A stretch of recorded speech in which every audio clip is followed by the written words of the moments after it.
Baik, saudara-saudari, ini adalah pelajaran paling penting ya, dari seluruh ajaran Sang Buddha. Jadi kalau Bapak Ibu menganggap pelajaran lain lebih penting, apapun yang ada di pikiran Bapak Ibu saat ini, jawabannya tidak. Tidak. Anda keliru berpikir. Ya, apapun itu yang ada di pikiran Anda. Teori apapun itu.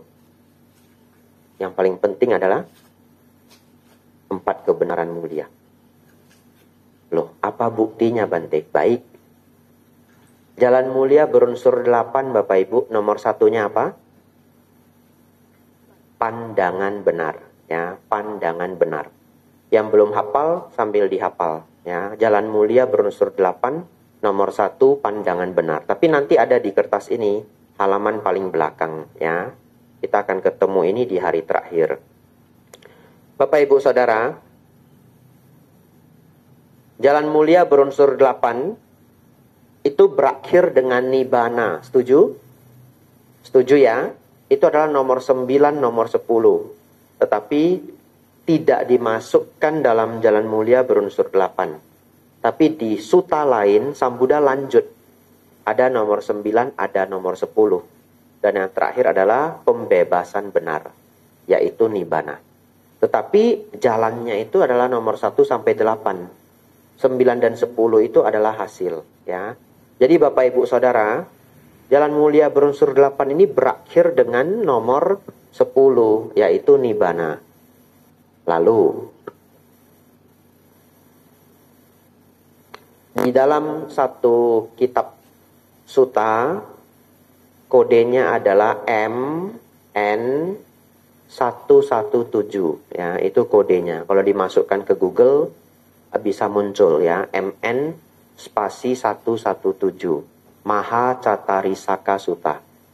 Di sana ada Sang Buddha itu menanyakan pertanyaan yang sangat penting. Yang mana saya juga menyebut ini sebagai pertanyaan sejuta umat. Kenapa? Pertanyaannya itu adalah bagaimana bermeditasi yang benar. Itu kan pertanyaan sejuta umat ya. Bagaimana bermeditasi yang benar.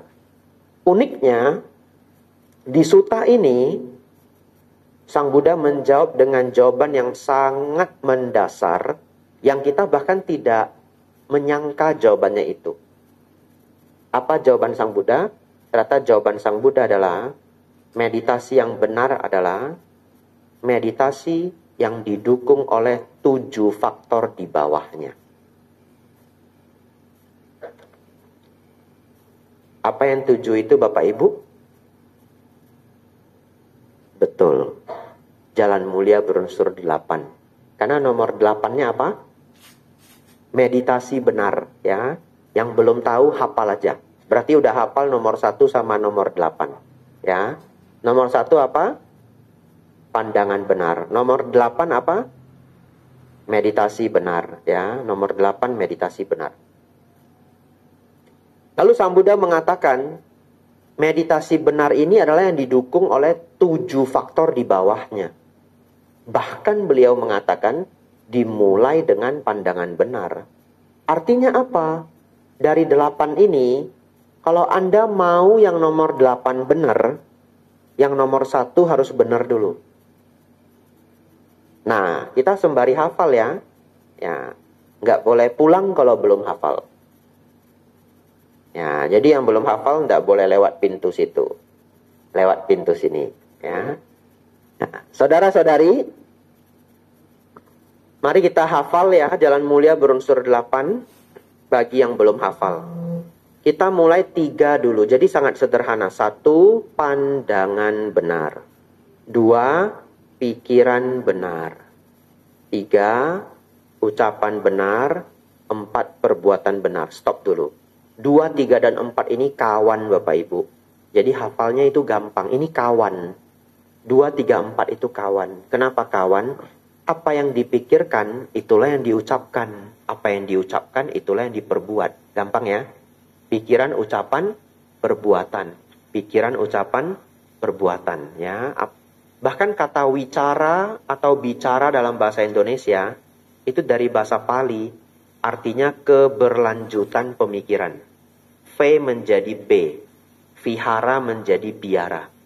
Vyapada menjadi biapada. Wicara menjadi bicara. Artinya keberlanjutan pemikiran. Jadi apa yang kita bicarakan itu adalah apa yang ada di pikiran kita sebelumnya, ya. Tapi sudah teradopsi menjadi bahasa Indonesia. Nah, jadi pikiran, ucapan, perbuatan. Nomor 5, pekerjaannya benar, cari duitnya benar, ya, disebut usaha benar. Tapi kalau mau simpelnya, cari duitnya benar. 5. Hafal 5 dulu, ya. Yang 3 ini meditasi, Bapak Ibu. Yang 3 ini tiga-tiganya meditasi. Jadi kita hafal 5 dulu. Pandangan benar, pikiran benar, ucapan, perbuatan. Ini kawan. Terakhir, usaha benar, pekerjaan benar boleh, penghidupan benar boleh. Ya, tapi apapun itu ditulis, sebenarnya umat masih bingung. Usaha benar, penghidupan benar, ya, bingung. Cari duitnya benar, nah, udah titik. Betul ya? Cari duitnya benar. Ya. Nanti kita pelajari besok, ya, karena itu terakhir. Tapi ini dihafal-hafal dulu. 3 berikutnya Bapak Ibu, ini adalah meditasi. Nah, saya tadi keliru. Nomor 5 bukan usaha benar, mata pencaharian benar, ya. Mata pencaharian benar, ya. Nomor 6 baru kita pakai usaha benar. Tapi ini sudah meditasi, ya. 6, 7, 8 adalah meditasi. Saya ulangi, 6, 7, 8 adalah meditasi. Tapi meditasi itu bahasa Yunani, artinya perenungan. Jadi kita harus pakai bahasa Pali. Cita bhawana. Cita bhawana. Cita artinya pikiran. Ya, bhawana artinya pengembangan. Pengembangan pikiran. Jadi supaya tidak lupa, cita itu pikiran. Buktinya apa? Buktinya di bahasa Indonesia juga sama. Ada kata cita-cita.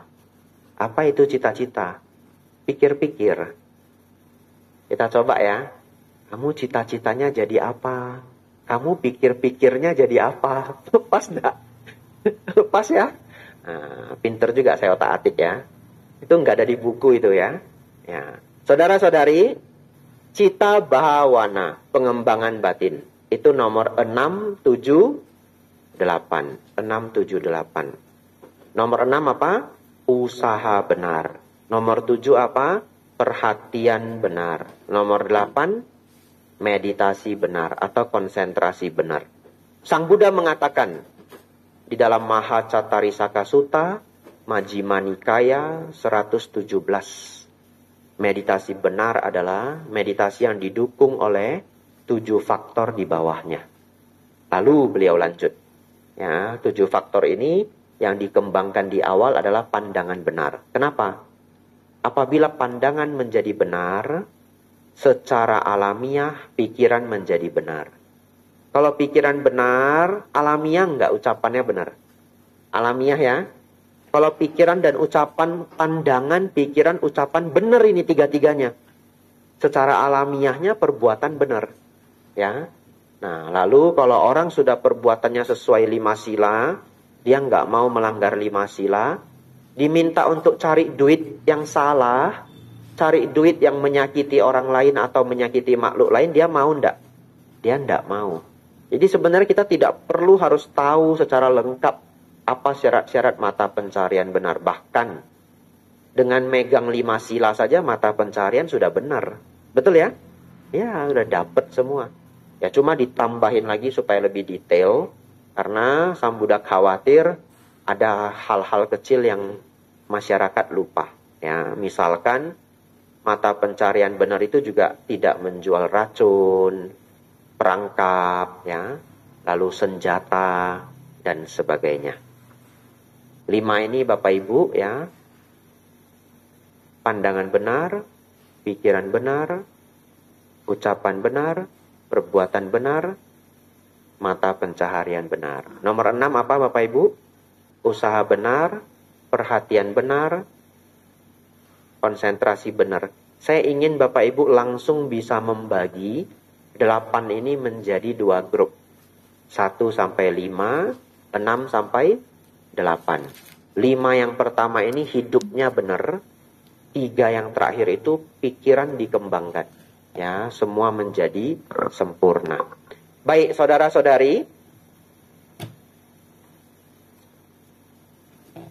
Berarti kalau yang satu keliru, jadi keliru semua enggak? Keliru semua ya. Berarti boleh enggak saya mengatakan dari seluruh ajaran Sang Buddha, yang paling penting di awal adalah pandangan benar. Boleh? Boleh ya? Karena kalau enggak ada ini, yang lain collapse ya, yang lain runtuh semua. Pertanyaan selanjutnya, pandangan benar itu apa? Ya, kalau yang sudah sering dengar YouTube sudah hafal ya. Karena ini saya ulang sampai hafal. Bapak Ibu Saudara, mari kita hafal bersama. Kok banyak sekali hafalnya Bante? Lah kan kelas Dhamma. Betul ya? Kelas toh. Bila perlu ada ujiannya. Nah itu hadiahnya jeruk gitu. Sankis ya. Saudara-saudari, mari kita hafal lagi 3 syarat pandangan benar. 1, memahami baik dan buruk. 2, memahami hukum kama wipaka. 3, memahami 4 kebenaran mulia. Ulang ya. Ini harus hafal mati Bapak Ibu ya. Tahun depan saya tanyain. Ya. Jadi kok tahun depan ketemu saya, Bante saya dari RG, 3 syarat pandangan benar. Lupa Bante. Aduh, kita bikin lagi kelasnya ya. Ulang lagi. Apa 3 syarat pandangan benar Bapak Ibu? 1, memahami baik dan buruk. 2, memahami hukum kama wipaka. 3, memahami 4 kebenaran mulia. Baik. Apalagi apa itu baik? Ya. Baik itu bermanfaat bagi diri sendiri, bermanfaat bagi makhluk lain. Tidak merugikan diri sendiri, tidak merugikan makhluk lain. Itulah baik secara dharma. Jadi Anda nggak bisa pakai baiknya orang lain, harus baiknya dharma. Ya. Oleh karena itu kadangkala ada yang protes ke saya. Baik itu kan relevan Bante. Baik di sini kan belum tentu baik di tempat lain. Enggak. Sang Buddha sudah ngunci. Ya. Arti baiknya Sang Buddha itu adalah bermanfaat bagi diri sendiri, bermanfaat bagi makhluk lain. Tidak merugikan diri sendiri, tidak merugikan makhluk lain. Anda bawa formula ini kemanapun, nggak bisa jadi jahat. Betul? Saya contoh ya, ada desa pencuri. Satu desa itu mayoritas atau banyak orang pekerjaannya mencuri. Apa ada Bante desa seperti ini? Beneran ada loh. Ini beneran ada loh. Ya, contoh. Di desa itu banyak yang suka mencuri spare part mobil. Ya spare part mobil di depan rumah mereka. Semua orang juga tahu. Itu barang curian. Ada yang protes? Enggak. Ya. Jadi semua orang tahu. Ini spare part macam-macam gitu ya. Nah ada yang baru, ada yang second. Hanya karena dia tercampur juga dengan barang bekas. Tidak ada yang boleh nuduh kalau itu curian. Betul ya? Tidak bisa nuduh. Ya. Tetapi masyarakat tahu. Di antara barang-barang bekas ini ada juga barang yang tadahan, ya, tadahan, beli dari pencuri. Atau kita bikin contoh fiksi.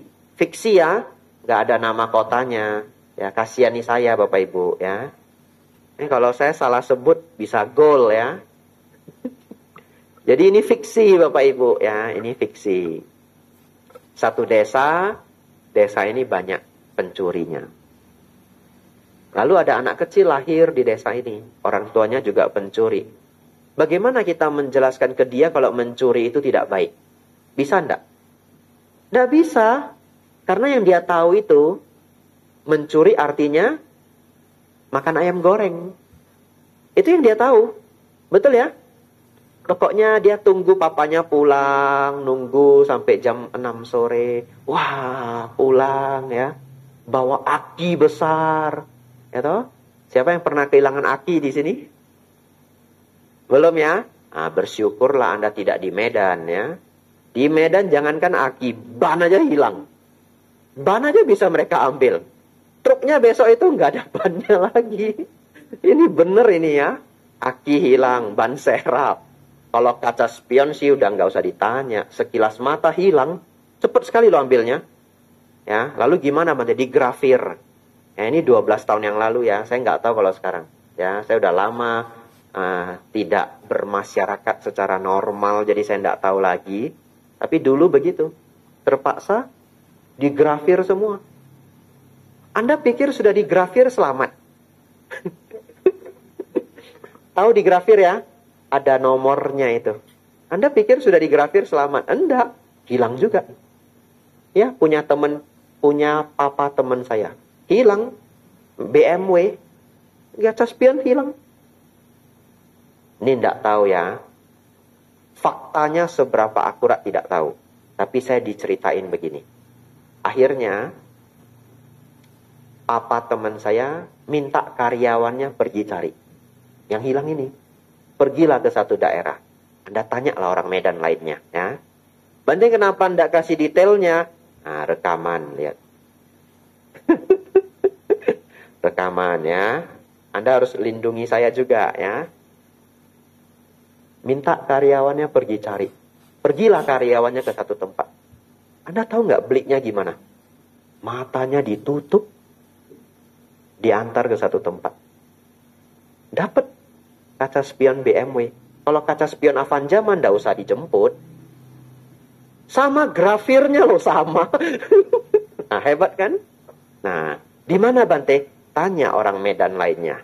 Ya, di sini banyak orang Medan. Ada yang tahu ya? Coba saya mau dengar suara. Ada yang tahu nggak tempat yang saya sebut? Nah, beberapa sudah merespon ya.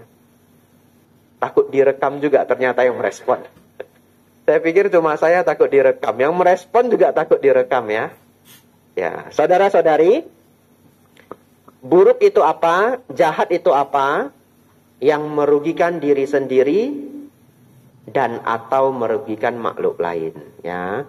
Begitu adalah salah satu saja dirugikan, itu sudah buruk, itu sudah tidak baik. Ya. Jadi sebagai umat Buddha, Bapak Ibu jangan berpikir mau menyelamatkan orang lain, 2 ginjal kita berikan ke orang, itu namanya terpuji. Tidak. Dalam Dharma pun tidak begitu. Baik itu, buruk itu adalah merugikan diri sendiri dan atau merugikan orang lain. Jadi kalau Bapak Ibu mau berbuat baik juga tidak baik merugikan diri sendiri. Baik itu syaratnya tadi 4. Ya, mari kita sambil dihafal-hafal ya. Apa itu baik? Bermanfaat bagi diri sendiri, bermanfaat bagi makhluk lain. Tidak merugikan diri sendiri, tidak merugikan makhluk lain. Kadang saya bawa ini untuk pelajaran lintas agama. Kalau pelajaran lintas agama, kadang saya turunin sedikit. Bermanfaat bagi diri sendiri, bermanfaat bagi orang lain. Tidak merugikan diri sendiri, tidak merugikan orang lain. Tapi kita yang Buddhis itu bukan hanya orang ya, tapi semua makhluk. Tapi kalau saya ngajarnya general, ya, kadang saya hanya mengatakan orang. Bapak Ibu Saudara, itu baik. Ya, nanti kita akan ulang lagi. Sampai hafal masuk ke tulang belakang Bapak Ibu. Ya. Apa itu karma? Karma itu berbuat baik, berbuah kebahagiaan. Berbuat jahat, berbuah penderitaan. Kita ulang ya. Berbuat baik, berbuah kebahagiaan. Berbuat jahat, berbuah penderitaan. Kalau Bapak Ibu tidak percaya itu, kalau Bapak Ibu orang normal ya, Anda begitu berbuat baik aja Anda udah seneng. Betul enggak? Ya. Ya, kalau Anda orang normal ya. Ya, kadang kita traktir teman gitu ya. Kita memang keluar uang gitu. Tapi pulangnya seneng enggak? Seneng. Nah, ditraktir seneng enggak? Seneng juga, ya. Ya bagus, dapat dua-duanya. Mentraktir seneng, ditraktir juga seneng ya. Apalagi kalau bantuan kita itu krusial. Krusial dalam artian orangnya butuh sekali. Orangnya sangat butuh. Apalagi yang bisa menolong itu tidak banyak orang. Contoh itu adalah keahlian Bapak Ibu. Ya, mungkin Bapak Ibu ahli di bidang air, di bidang mesin, ya, di bidang kayu, di bidang kesehatan. Setiap orang punya keahlian berbeda-beda. Sedikit orang bisa membantu. Dan Anda bisa membantu. Seneng nggak Bapak Ibu? Seneng luar biasa. Ya. Jadi rumus ini sangat benar. Berbuat baik berbuah kebahagiaan. Berbuat jahat berbuah penderitaan. Itulah makna hukum karma. 4 kebenaran mulia Bante, modul ini. Ya. Jadi kalau Bapak Ibu belum selesaikan modul ini, Anda bahkan belum step pertama itu belum. Ini langkah kaki kanan pertama ini, belum. Betul ya? Banyak sekali orang yang sibuk di nomor 7, nomor 8. Perhatian benar, meditasi benar, nggak apa-apa, sangat bagus. Tapi kalau dia lupa dengan langkah pertama ini, dia nggak kemana-mana. Buktinya Bante, buktinya adalah 2 gurunya Sang Buddha. Ya, sangat terkenal, yang belum kenal hafal sekarang. Banyak sekali yang dihafal Bante, nggak apa-apa. Biar pinter. Ya. 2 guru Sang Buddha sebelum beliau mencapai kesempurnaan. Dan 2 guru ini adalah sudah pertapa terbaik di Jambudipa. Ya, nama lamanya India. Jambudipa. Dipa artinya pulau, ya, pulau Jambu.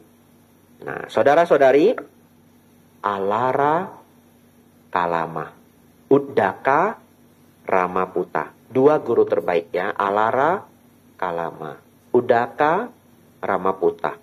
Kedua guru ini mencapai arupa jana ketiga, arupa jana keempat. Pencapaian meditasi tertinggi dan kedua tertinggi dari semua pencapaian yang bisa dicapai. Tertinggi dan kedua tertinggi. Ada 8 level Bapak Ibu. Jana 1, jana 2, jana 3, jana keempat, arupa jana 1, arupa jana 2, arupa jana 3, arupa jana 4. Nggak ngerti nggak apa-apa. Dihafal aja. Iya, belajar itu memang begitu. Ya, kalau belum ngerti ditunggu. Nanti ikut pelajaran yang lain.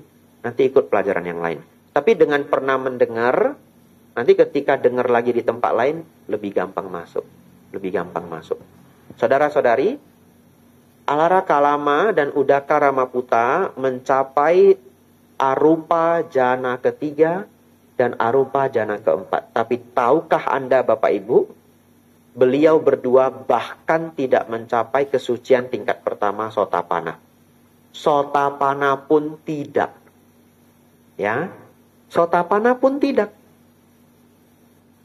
Padahal banyak sekali murid Sang Buddha yang hanya perumah tangga biasa, tidak bermeditasi, tapi mencapai Sotapanna.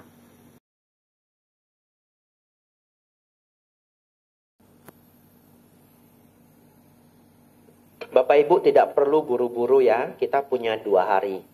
Ya, saya sengaja ambil 2 hari. Dulu saya pernah mengajar modul ini 1 hari, tapi terlalu buru-buru. Ya, mending kita relax ya. Teringat apa, saya ceritain apa. Ya, teringat apa, saya ceritain apa. Baik, Bapak Ibu Saudara, kita lanjut ya. Kertasnya nggak usah dipikirkan dulu, karena belum lengkap ya. Kasihan temannya yang belum dapat. Jadi kita kembali ke hafalan kita tadi. Ya. Bapak Ibu Saudara, kenapa 2 guru Sang Buddha sebelumnya, tidak boleh kita mengatakan guru Sang Buddha, tapi guru pertapa Gotama. Ya, karena setelah beliau mencapai Buddha, tidak ada guru lagi. Ya. Dan saya juga baru tahu, cukup lama saya mengetahui ini. Kalau Bapak Ibu mendengar ada beberapa biku, dia tidak pakai lagi kata Sang Buddha. Beliau hanya pakai Buddha, Buddha, Buddha. Ternyata kata Buddha itu sudah sangat tinggi. Ngerti maksudnya? Itu seperti waktu saya kecil, saya itu heran. Kenapa semua orang memanggil Gus Dur? Bagi saya harusnya Pak Gus Dur, karena beliau waktu itu presiden. Ternyata Gus itu sudah panggilan. Tapi karena saya masih kecil, saya nggak ngerti. Ya, Gus itu sudah panggilan. Jadi panggilan Gus Dur itu sudah tinggi sekali. Ya, dalam Buddhis, Buddha itu adalah gelar. Nama beliau adalah Gotama. Jadi sebenarnya panggilan Buddha Gotama itu sudah tinggi sekali. Oleh karena itu beberapa biku, terutama mereka yang kuliah di Sri Lanka, mereka nggak sebut sang lagi. Buddha, dan Buddha datang, dan Buddha datang. Ya. Jadi kalau Bapak Ibu mendengar itu, ya ini dapat pengetahuan. Ya. Itu pun sudah cukup. Saudara-saudari, banyak sekali murid Sang Buddha yang dari backgroundnya itu pedagang. Anatha Pindika, Mahanama, ya, pedagang Ibu Wisaka, bahkan Raja Sudodana. Raja itu kan sibuk sekali, betul ya? Ya, dan raja itu sulit menyucikan diri, karena dalam posisi dia sebagai raja, kadang mereka memutuskan untuk berperang, betul ya? Ya, jadi menjadi raja itu tidak sebaik yang Anda pikirkan. Dalam belajar Dharma itu menjadi masyarakat umum itu lebih mujur ya. Ya, karena menjadi raja itu keputusan yang sulit. Saudara-saudari, bagaimana ceritanya dua pertapa hebat ini tidak mencapai Sotapanna? Banyak sekali masyarakat murid-murid Sang Buddha yang bukan pertapa malahan mencapai kesucian. Jawabannya adalah karena mereka belum pernah belajar yang nomor 1 ini. Pandangan benar. Kalau para pertapa ini mendapatkan pelajaran pandangan benar, mereka bahkan bisa langsung mencapai arahat. Ya, sekarang Anda sudah mengerti kenapa beberapa orang begitu mendengarkan Dharma langsung mencapai arahat. Ya, salah satu logikanya adalah mereka sudah tenang pikirannya, atau lebih gampangnya lagi sudah mencapai jana. Ya, background mereka biasanya pertapa.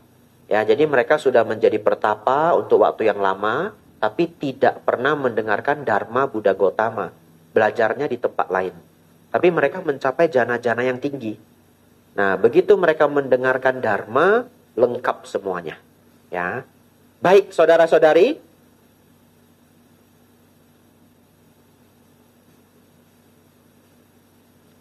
Apa syarat pandangan benar? Ada berapa syarat pandangan benar? 3, ya. Baik dan buruk. Hukum kama wipaka. 4 kebenaran mulia, ya. Baik, wipaka artinya buah, ya. Hukum kama wipaka. Kama artinya perbuatan, wipaka artinya buah. Yang artinya setiap yang kita perbuat itu ada buahnya. Setiap yang kita perbuat ada buahnya. Saudara-saudari, tolong Anda hafal ini ya. Setiap yang kita perbuat itu ada buahnya. Ada yang melihat ataupun tidak ada yang melihat. Kenapa saya mau mengingatkan ini? Kalau Bapak Ibu berbuat jahat, minimal siapa tahu Bapak Ibu? Betul. Betul. Minimal diri sendiri. Ya, daripada nanti menyesal di belakang hari, lebih baik menahan diri. Ya, saya ulangi, daripada menyesal di belakang hari, lebih baik menahan diri. Sembari menunggu kertasnya Bapak Ibu ya.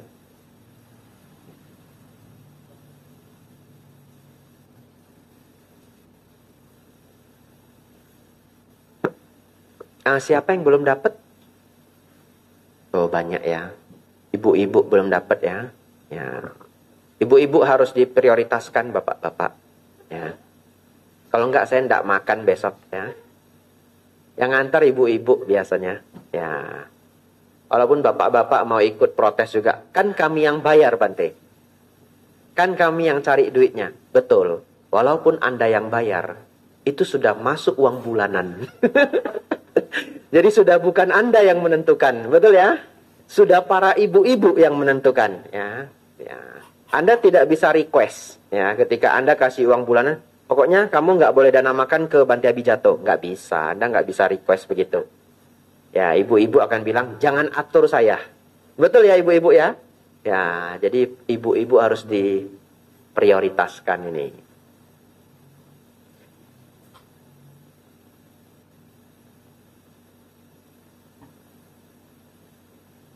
Ya, jangan khawatir ya, kita sambil menunggu, saya pikirkan apa yang bagus yang bisa saya sampaikan. Atau ada yang mau bertanya? Tapi pelajarannya belum mulai ya, mau nanya apa ya? Ya, silakan Pak.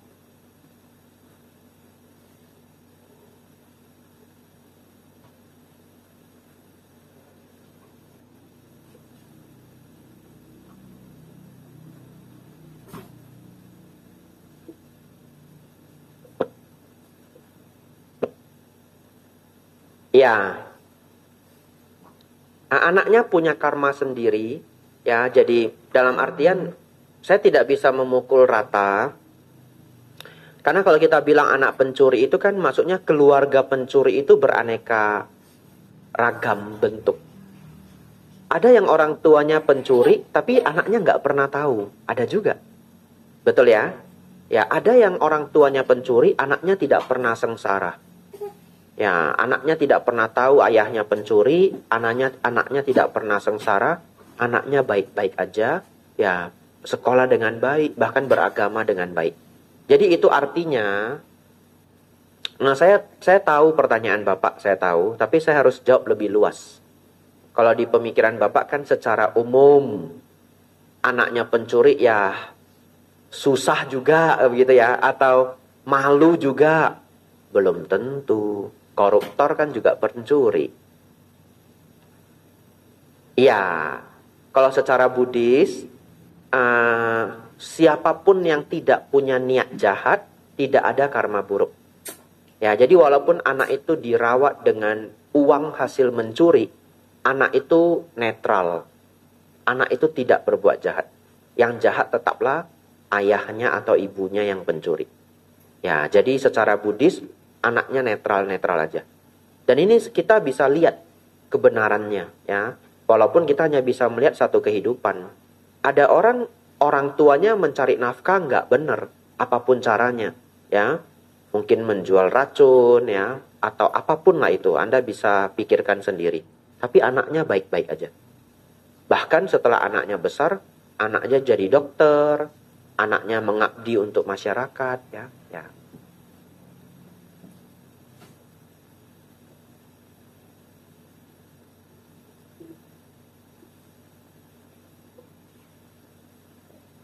Ya, salah satu kasus. Betul toh? Ketika ditanyakan kan saya harus melihat semuanya secara general. Kalau salah satu kasus itu, jangankan karena ibunya, ini maaf ya agak sedikit kasar, tapi memang ini pertanyaannya. Bukan hanya karena ibunya germo, seorang anak itu bisa dilecehkan atau sebagainya. Ibunya mau jadi pekerjaan apa aja ya ada, itu datanya di dalam kasus kriminal kepolisian. Betul ya? Maksud saya, ada yang ibunya guru, anaknya terlecehkan. Bisa Bapak Ibu? Bisa. Ada yang anaknya ayah ibunya pedagang, ayah ibunya, ya data sangat.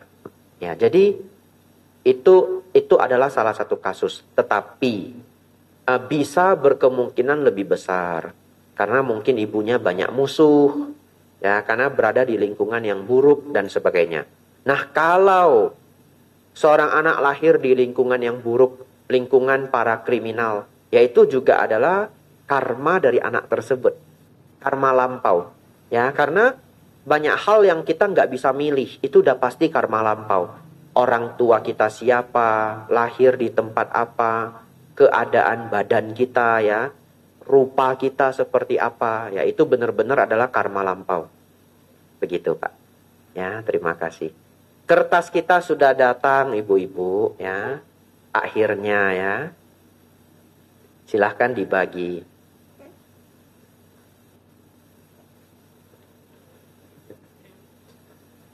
Boleh?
Ya, terima kasih Pak ya.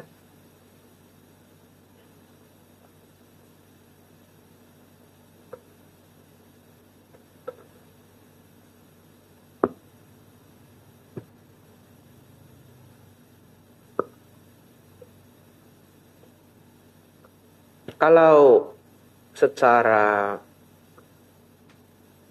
sederhana, sebenarnya bahkan pada saat jana pertama itu indera kita itu sudah tidak peka dengan lingkungan luar. Ya, contoh yang tadi disampaikan itu saya belum pernah dengar. Ya, jadi karena saya belum pernah dengar, saya belum tahu itu apakah ada di suta atau di kitab komentar. Ya, biasanya kalau di kitab komentar saya juga tidak ikut komentar lagi. Karena kitab komentar itu adalah komentarnya orang dan itu nggak ada habisnya. Ya, dalam artian ada kitab komentar di Theravada, kitab komentar di Mahayana, kitab komentar di Tantrayana. 100 aliran Buddhis ya 100 macam komentar ya. Jadi kalau sudah komentar saya pun tidak bisa komentar ya. Ya. Jadi, tapi kita akan ambil pemahaman mengenai jana. Ketika seseorang mencapai jana, yang kita ketahui adalah, bahkan di jana pertama itu, indera kita itu sudah tidak peka terhadap yang di luar tubuh. Sudah tidak peka. Ya, sudah tidak peka. Semakin dalam jananya, semakin tidak peka. Ya, sadu-sadu ya. Sudah dapat semua? Ada yang belum dapat kertas? Sudah semua ya? Baik. Saudara-saudari, kita akan mulai belajar sebentar lagi. Yang mau minum, minum dulu. Kita belajarnya setengah jam aja. Pas setengah jam, kita tanya jawab. Ya, sedapetnya setengah jam. Biasanya pulang jam berapa? 9 lewat sedikit ya.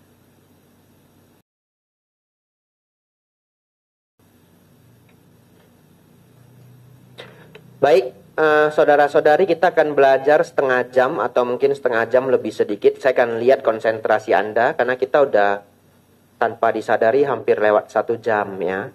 Jadi konsentrasi Anda sudah tidak sekuat tadi. Kita rehat, minum sebentar, 2-3 menit kita start belajar ya. Silahkan yang mau minum.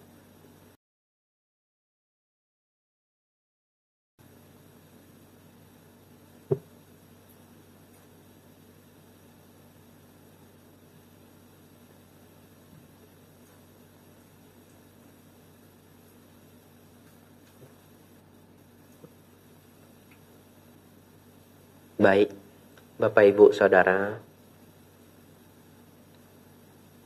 pelajaran yang ada di depan Bapak Ibu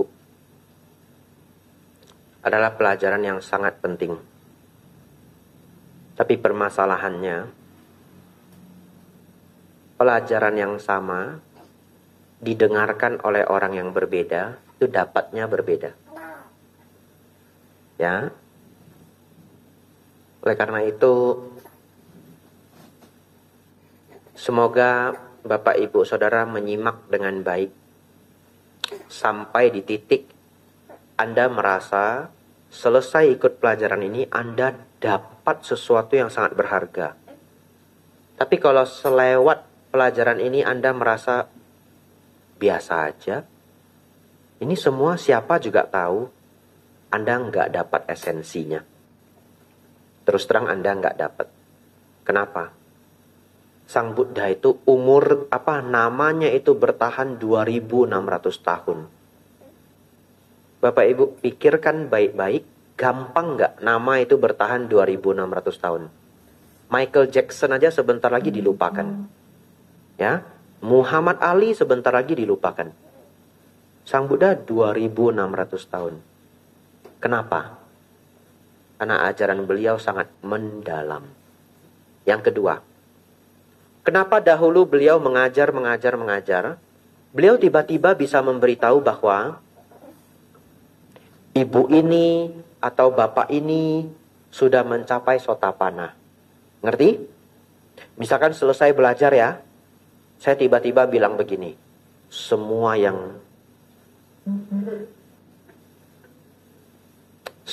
yang di 2 baris depan ini telah mencapai Sotapanna. Pertanyaannya, kenapa Sang Buddha melakukan itu? Anda tahu? Untuk memberitahu yang lainnya. Anda belum ngerti. Pas ngerti enggak? Kalau beliau begini, setelah ngajar, beliau bilang begini. Selain 2 baris yang di depan, semuanya bobempe. Semuanya enggak ngerti. Kasar enggak Bapak Ibu? Kasar ya? Ya, tidak santun, betul ya? Beliau ganti. Yang ngerti hanya yang 2 baris yang di depan. Itulah manfaatnya beliau tiba-tiba bisa memberitahu. Anak yang di belakang itu sudah mencapai Sotapanna. Tiba-tiba begitu. Orang nggak ngerti kenapa begitu. Orang cuma pikir, hebat, hebat. Enggak, lihat ke dalam diri. Berarti yang lainnya tidak mengerti. Saudara-saudari, satu ruangan ini akan dapat pelajaran yang sama. Ya, dan Anda tahu enggak? Mengerti ini dengan sesungguh-sungguhnya mampu mencapai Sotapanna. Beneran. Ya, walaupun saya bukan Sang Buddha. Anda jangan nunggu. Anda jangan nunggu tiba-tiba saya bilang, ibu yang di sebelah kanan, yang baju hitam, Anda sudah mencapai Sotapanna. Besok dipecat STI. Ya, besok dipecat STI saya. Ya. Kalaupun dikasih SP1, minimal Wihara Ratanagraha blacklist. Ya. Iya itu, sudah minimal itu. Ya, SP2 lah itu sudah, nggak bisa SP1. Ya, SP2 sudah lampu kuning. Ya. Saudara-saudari, jadi nasib Anda ada di tangan Anda. Ya, saya tidak mampu melabeli Anda, siapa yang paham, tidak paham, tidak tahu. Tapi, kalau Anda bijaksana, Anda belajar ini baik-baik, Anda dapat sesuatu. Supaya Anda bijaksana, supaya Anda dapat sesuatu, saya nyaraninnya 2 hal. Ini saran saya ya. Yang pertama, dengar baik-baik. Itu yang pertama. Dengar baik-baik. Yang kedua, jangan nambahin rumus Anda. Itu. Selama mendengarkan ini, coba ambil aja apa yang disampaikan Sang Buddha. Ini yang disampaikan Sang Buddha. Saya hanya penyampai. Betul ya? Anda jangan nambah rumus sendiri. Selama ikut pelajaran ini. Kalau bisa. Kalau Anda mau kan tidak apa-apa juga. Pikiran milik Anda toh. Ya, nanti kita bikin rumus ini di belakang. Nafsu keinginan ditambah ketidaktahuan sama dengan penderitaan.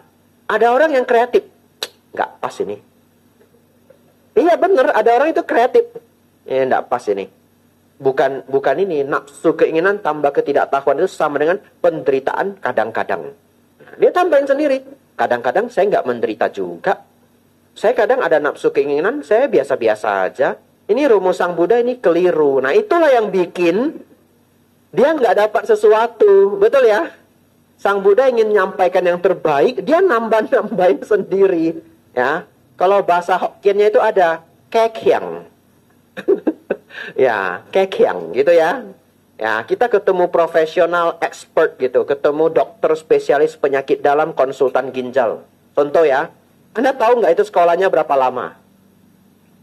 Dokter umum 6 tahun, kalau zaman dulu 7 tahun, sekarang 6 tahun, 6,5 tahun. Spesialis penyakit dalam 4 tahun, hampir 5 tahun, belum magang lagi. Ya, 5 tahun lah. 6 tambah 5 berapa? 11. Konsultan 3 tahun sampai 4 tahun. Konsultan itu S3. Tambah 3 tahun. 3,5 lah. Berapa? 14,5. Lalu kita diajarin, Pak, ini bahaya untuk ginjal. Kita kekyang. Itu orang belajar 14,5 tahun. Betul ya? Lalu kita pulang, ngomong sama istri. Lo kun bogawe. Ya, ini dokternya nggak pinter. Kata siapa saya nggak boleh makan ini? Saya dari dulu makan ini mah hidup-hidup aja. Iya, matinya mah besok. Iya toh? Ya, saudara-saudari, ini 2 tips dari saya. 1, dengarkan baik-baik. Yang kedua, tolong. Gak usah kreatif dulu. Ambil aja dulu semua. Ya, karena ini adalah formula yang sudah padu, sudah diajarkan 2600 tahun. Bahkan di aliran lain nggak ada yang berani ngubah ini. Ya, Anda mau 4 kebenaran mulia di Theravada, di Mahayana, di Tantrayana, berani diubah? Enggak, itu sama. 4 kebenaran mulia ini nggak ada yang berani ganti.